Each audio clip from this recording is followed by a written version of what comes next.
Pode Respirar, um podcast que vai ajudar o seu filho a respirar melhor. Olá, seja muito bem-vindo ao Pode Respirar, o podcast da RespiraPed. Hoje nós vamos falar sobre um assunto muito importante, que é a tosse seca. Eu sou a doutora Larissa Fabre Mendes, otorrinolaringologista, e eu estou hoje com a minha colega de trabalho aqui. Eu sou a doutora Thalita, sou pneumologista infantil e, gente, então como a Lari falou, hoje a gente vai conversar um pouco sobre tosse seca. O primeiro recado que eu quero dar para vocês é o seguinte, gente, é muito comum a gente receber mensagens dos pais falando assim, doutora, meu filho tá com tosse, socorro, que xarope de tosse que eu dou para ele? Então, primeira coisa, gente, tosse não é tudo igual. A tosse, apesar de parecer que é uma coisa só, ela pode estar refletindo muitas doenças diferentes. Então, será que por trás da tosse a criança tem só um resfriado comum? Ou será que ela está evoluindo para uma pneumonia? Será que é uma criança asmática que está descompensando e entrando numa crise?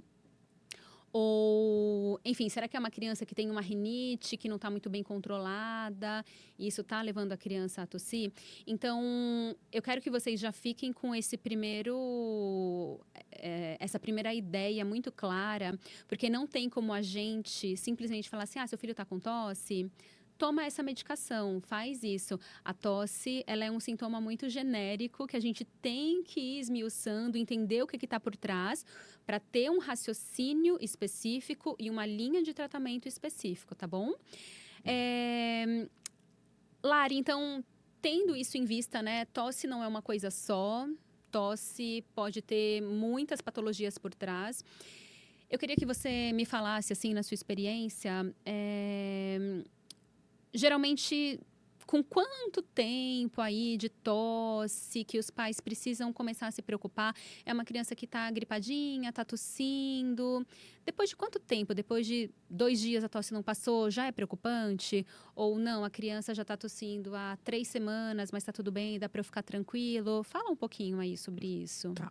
Se a gente for levar em consideração só o tempo de duração da tosse, a gente tem que pensar o que está por trás, né? Então, se for um resfriado, como você falou, né? Nem tudo é igual, mas pensando no resfriado, o que é o esperado? Então, o resfriado ele vai durar aí entre 5, 7 dias. Tem alguns que duram 10 e alguns vírus mais chatinhos duram até 14 dias. O que é importante, a gente vê a evolução dessa tosse. Então, se no começo, o começo do quadro, aquela tosse estava mais intensa e a criança foi melhorando o padrão da tosse, foi espaçando mais a tosse, não está tendo sintomas de alerta, que a gente já vai falar, a gente pode esperar até 2 semanas, dependendo de como a tosse evoluiu. Agora, aquela criança que está tendo uma piora, então a criança estava tossindo com uma frequência menor, começa a tossir com uma frequência maior. Ou aquela criança que apresenta alguns sinais de alerta.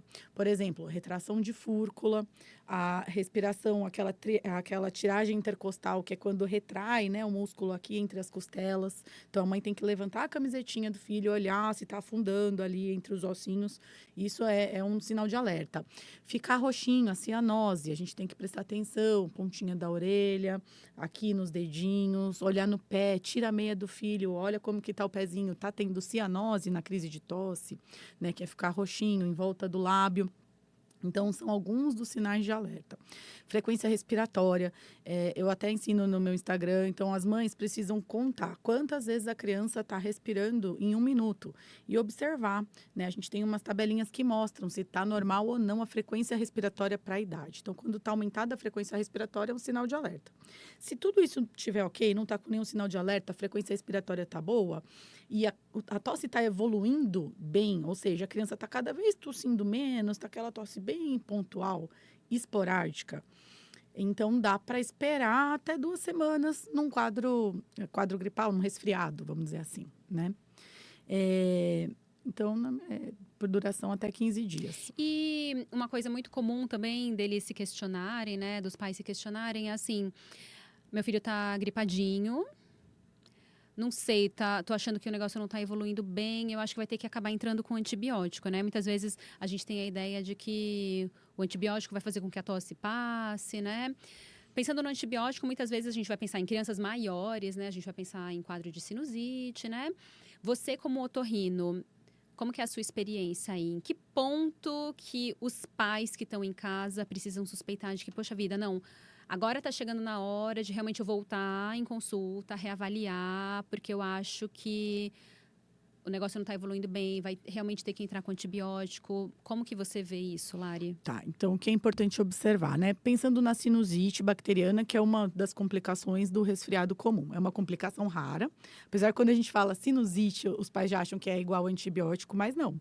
Sinusite, na maioria das vezes, são quadros virais causados pelos vírus do resfriado. Então, repete isso, gente. Vocês prestaram atenção? Mesmo com o diagnóstico de sinusite, não necessariamente vai ter que entrar com antibiótico. Vocês sabiam disso? Olha que interessante, né? Menos de 10%, na verdade, vão precisar do antibiótico. Porque, desculpa te Claro, interromper, mas imagina. uma coisa que a gente vê hoje em dia é um uso muito indiscriminado de antibiótico, né? Sim. Então, claro que assim, às vezes quando a criança vai pontualmente no pronto-socorro, o médico está vendo lá a criança pontualmente, às vezes na vigência de uma febre, né? A criança está ruim, o médico vai prescrever um antibiótico porque ele não vai ter como acompanhar aquela criança depois. Mas não necessariamente aquele antibiótico é indispensável, né? Sim. Tá aí a importância de você ter um otorrino, um pneumo, um pediatra para acompanhar o seu filho e às vezes a gente segurar um pouco aí o uso do antibiótico, né? Sim, acho que é a nossa função, né? É. Ver qual é o melhor momento. Pensando em sinusite bacteriana, a gente tem secreção, se for unilateral, predominantemente de um lado, a gente pensa que pode ser um quadro bacteriano, então a gente vai analisar vários fatores, tá? Dor também unilateral, dor de um lado aqui no maxilar ou frontal, mais de um lado. A coloração da secreção, então uma secreção que ela era transparente e se virou uma secreção esbranquiçada, amarelada. Mas lembra, gente, a secreção não é o único fator. Então, aquela criança que tem com uma secreção mais escura não vai precisar de antibiótico se ela não tiver os outros critérios. Isso é importante, porque os pais eles acham que secreção amarelada é igual antibiótico, e não é, né? Mas é uma das coisas que faz a gente pensar, tá? E febre, uma febre mais alta, uma febre que apareceu depois do segundo, terceiro dia. Aquele sinal da dupla piora, que é quando a criança está evoluindo bem e aí teve uma nova queda do quadro geral. Então, a gente pensa também, teve uma recaída, a gente pensa que alguma bactériazinha se aproveitou ali e colonizou os seios da face. Então, pensando em sinusite bacteriana, são esses os principais fatores. Legal. Thali, deixa eu só aproveitar, já que você quis saber, eu quero saber uma coisa de você também. Pneumonia silenciosa. Eu tenho recebido uns pais aflitos, com medo dessa pneumonia silenciosa, que causa bastante tosse também. Conta pra gente um pouquinho mais. O que é isso? Ótima pergunta. Acho que a pneumonia silenciosa marcou o ano de 2024, né? Foi um assunto que teve muito em alta, circulou muito aí nos grupos de pais, causou muito medo nas escolas, né? Então, acho que é um ótimo ponto aqui para a gente reforçar. Gente, a tal da pneumonia silenciosa não é uma identidade nova, tá? A pneumonia silenciosa é conhecida por nós médicos como pneumonia atípica e já é algo que a gente conhece há muitos anos, que a gente estuda há bastante tempo, tá? A pneumonia, eu vou chamar de pneumonia silenciosa só para facilitar, porque acho que a maioria das pessoas está acostumada, né, com esse termo, apesar de não ser o mais adequado. Mas então, a pneumonia silenciosa, geralmente ela é causada por um tipo de bactéria específico. Então, a gente viu muito micoplasma esse ano, tá bom? Que é um tipo específico de bactéria que entra no grupo de bactérias atípicas. Então, qual que é a grande questão? O micoplasma, ele tem uma característica de, apesar de ser uma bactéria, não dá aquele quadro agudo. Então, não é a criança que tem aquela febre alta, aquela febre intensa, não é aquela criança que fica prostrada, caída. Pelo contrário, geralmente são crianças maiores, tá? 6, 7, 8 anos, crianças em idade escolar, que estão com bom estado geral, que estão comendo, que estão indo para a escola normalmente, que não tem nenhuma limitação aí das suas atividades do dia a dia. Então, assim, a criança está conseguindo tocar a sua vida normal. Mas, o que é muito chamativo? A criança tem uma tosse muito persistente, que não melhora. Às vezes já tem até algum raio-x, a criança foi no pronto-socorro porque estava tossindo há 2, 3 semanas, os pais estavam preocupados, foi no pronto-socorro, fez um raio-x, começou a tomar um antibiótico, uma amoxicilina, um Clavolin, mas a tal da tosse não passa. Por quê? Porque o micoplasma, o que ele tem de característico é que ele não vai responder bem a esses antibióticos que são mais, entre aspas, tradicionais, tá?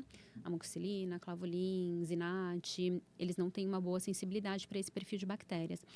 Então, a criança fica com uma tosse muito arrastada. Geralmente chega para mim como pneumo, crianças que estão tossindo há 4, 5, 6 semanas.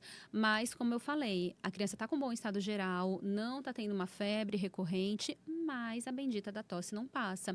Então, são quadros, assim, insidiosos, arrastados, que mesmo com antibiótico não melhora. Pode ou não, tá, pessoal, ter uma imagem no raio-x, às vezes não tem. Eu já peguei crianças que o raio-x estava praticamente normal. E aí a gente ia fazer a investigação e via que a criança estava com a infecção pelo micoplasma. Para alguns pacientes, né, de grupos assim de risco, então, por exemplo, pacientes asmáticos, o micoplasma ele pode descompensar um quadro de asma que estava super bem compensado. Então, a criança estava fazendo o tratamento certinho, estava sem crise já há alguns meses e, de repente, tem uma recaída muito inexplicável, vamos dizer assim. Não tem uma alteração no raio-x significativa e a gente vai lá, investiga, faz o exame e vê que o micoplasma está na jogada. Qual o exame, Thalita? Então, a gente pode... Tem 2 formas principais da gente comprovar que o micoplasma está lá. Então, quando é uma infecção um pouco mais recente, a gente pode fazer aquele teste do cotonete, parecido com o teste de influenza, com o teste de Covid, né? Que é o PCR, para identificar a presença do DNA do micoplasma lá.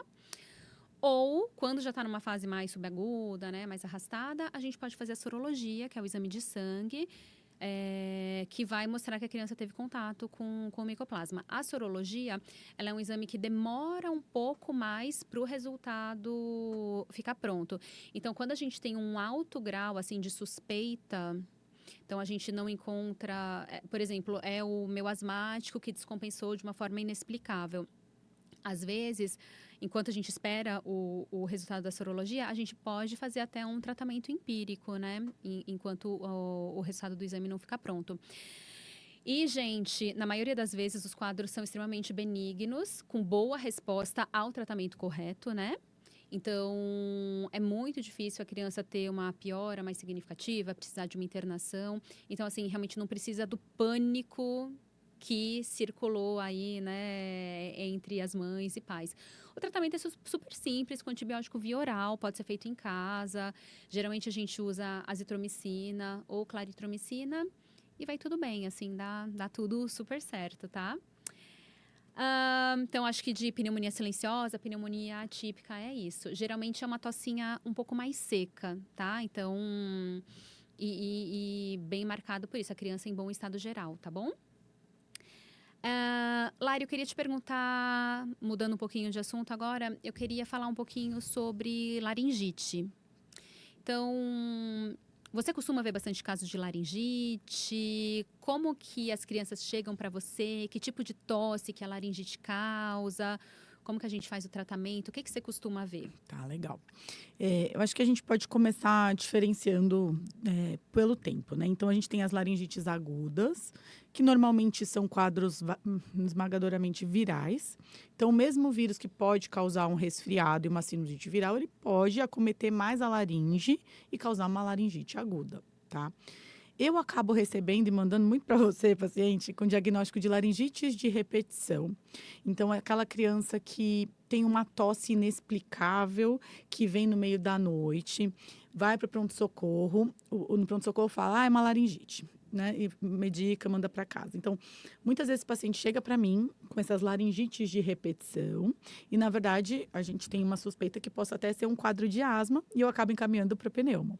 Sim. Quando que a gente vai pensar que é uma laringite mesmo? Então, para a mãe conseguir começar a diferenciar. Uma laringite aguda, laringe, gente, ela fica nessa região aqui, que é onde ficam as pregas vocais, né? Para quem está só ouvindo e não está vendo, então eu apontei aqui para o pescoço, né? Então, essa região do pescoço é onde ficam as pregas vocais. tem que ter, na laringite aguda, acometimento da voz.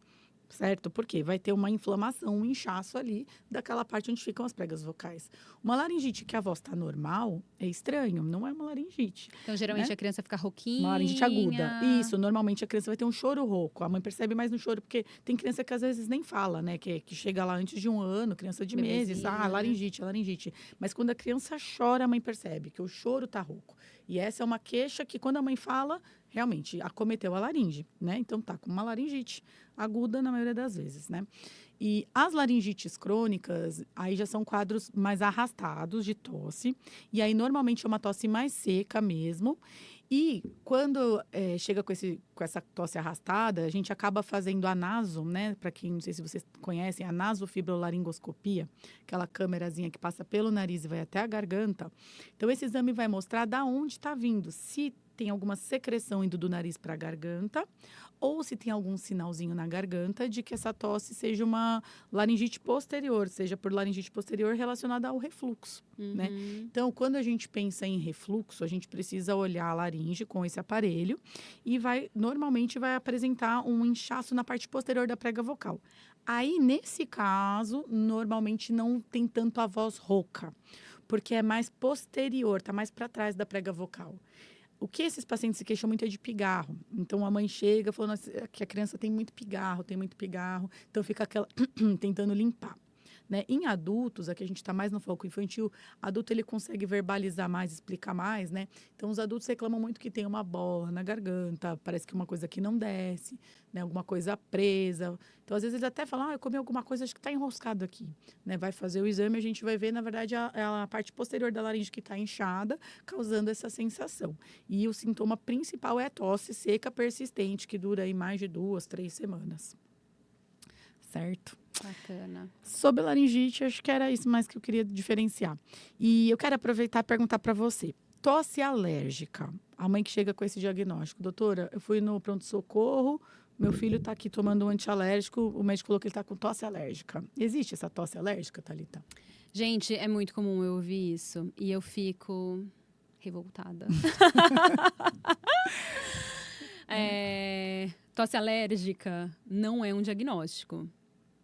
A tosse alérgica, não é, tem alguma coisa por trás, né? O diagnóstico final não é uma tosse alérgica. Então, o que tem de alérgico por trás? Tem uma rinite alérgica?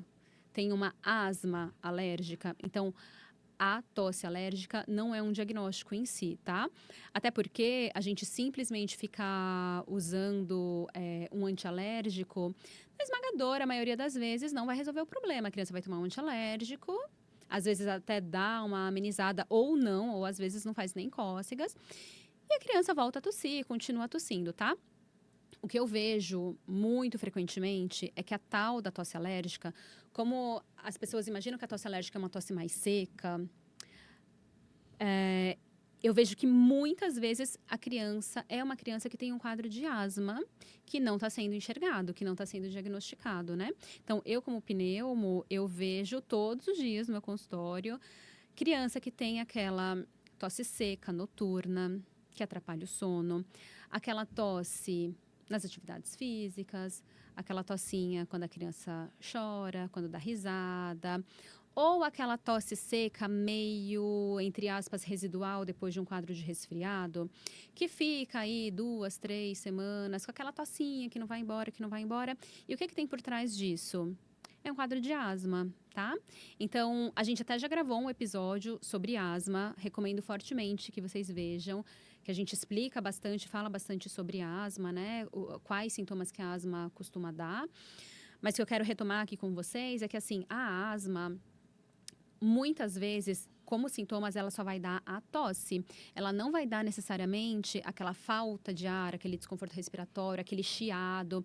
Então, a criança pode ser asmática, pode estar em crise e pode estar com o pulmão limpo. Gente, isso é super importante de vocês saberem. Inclusive, se tiver até algum pediatra escutando a gente, tem muito pediatra que não tem essa noção e acha que para a criança estar em crise, a criança precisa obrigatoriamente estar tossindo, tá chiando ou tá com desconforto respiratório. E não é.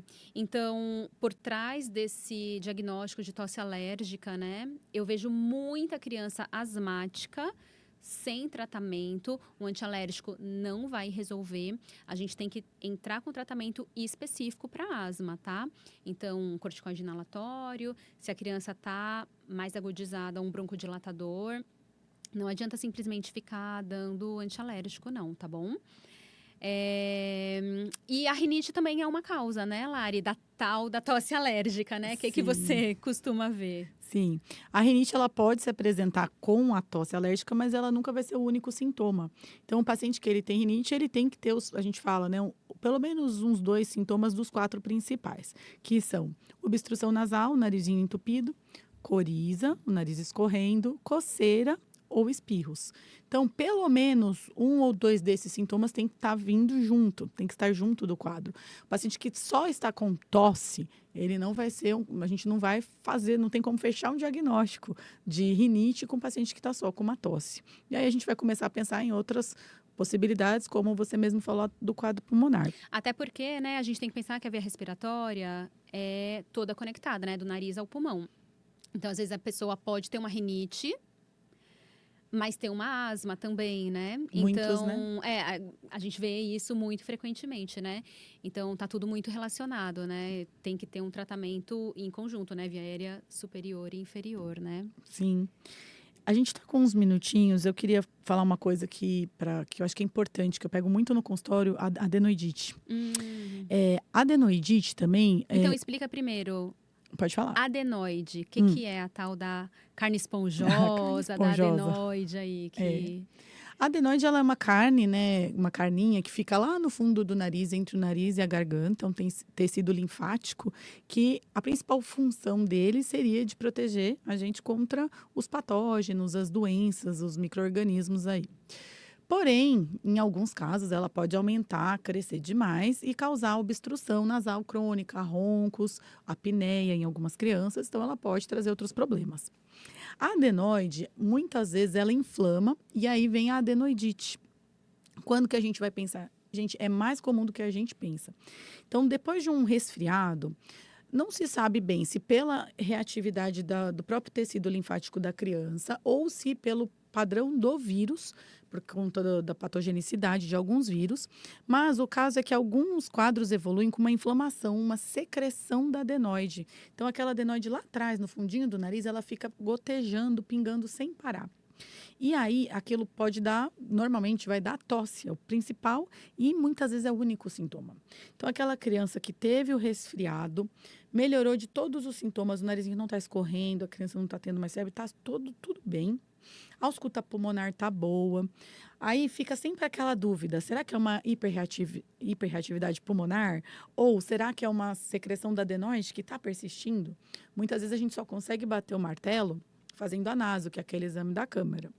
Mas quando faz as medidas pulmonares, né, que os pneumos costumam passar, o aerolim, a medicaçãozinha de resgate, ou algum tipo de inalação, quando faz, viu tudo a parte pulmonar e não tem, a gente suspeita muito da adenoidite. Então, aquela secreção que fica gotejando, e normalmente ela vem depois, logo no finzinho do quadro do resfriado, vem aquela secreção. Sabe aquela puxada de catarro que às vezes a criança pode dar, aquela, né? E vem aquela, e cuspir aquela bola? Muitas vezes é da secreção da adenoide, porque é bem aquela região ali atrás da úvula, né, que é a campainha. Então, fica gotejando e a criança consegue puxar o catarro e escarrar. Isso, para ter adenoidite, a criança precisa ter uma hipertrofia de adenoide? Não, pode ser pequenininha a adenoide. Tá. Né? Em adultos também pode acontecer, mas é mais comum em criança. Bacana. Né? É isso, Thalita. Acho que a gente esgotou, ou quase esgotamos o tema, né? Sempre tem coisa a mais para falar. Mas eu acho que falamos as principais causas aí de tosse seca. Isso, gente. Então, não se esqueçam, tosse não é sempre a mesma coisa. Vocês viram quantos assuntos a gente falou, né? Quantas coisas diferentes a gente falou que pode estar por trás de uma simples tosse seca, né? Então, não adianta ficar querendo um xarope milagroso, até porque xarope, na maioria das vezes, não vai tratar nada e muitas vezes é até contraindicado, tá? Dependendo da idade do seu filho. Então, tenha o seu médico de confiança, seu pneumo, seu otorrino, seu alergista, sua físio. Então, tenha pessoas de confiança para você se respaldar, saber o que está acontecendo com o seu filho e não sair dando medicação aí à toa, tá bom? Acompanhe os nossos episódios, nos dê aí 5 estrelinhas, indica a gente para seus amigos. E vai ter muito tema interessante aí falando da saúde respiratória do seu filho. E vamos juntos. Até a próxima. Até a próxima, gente.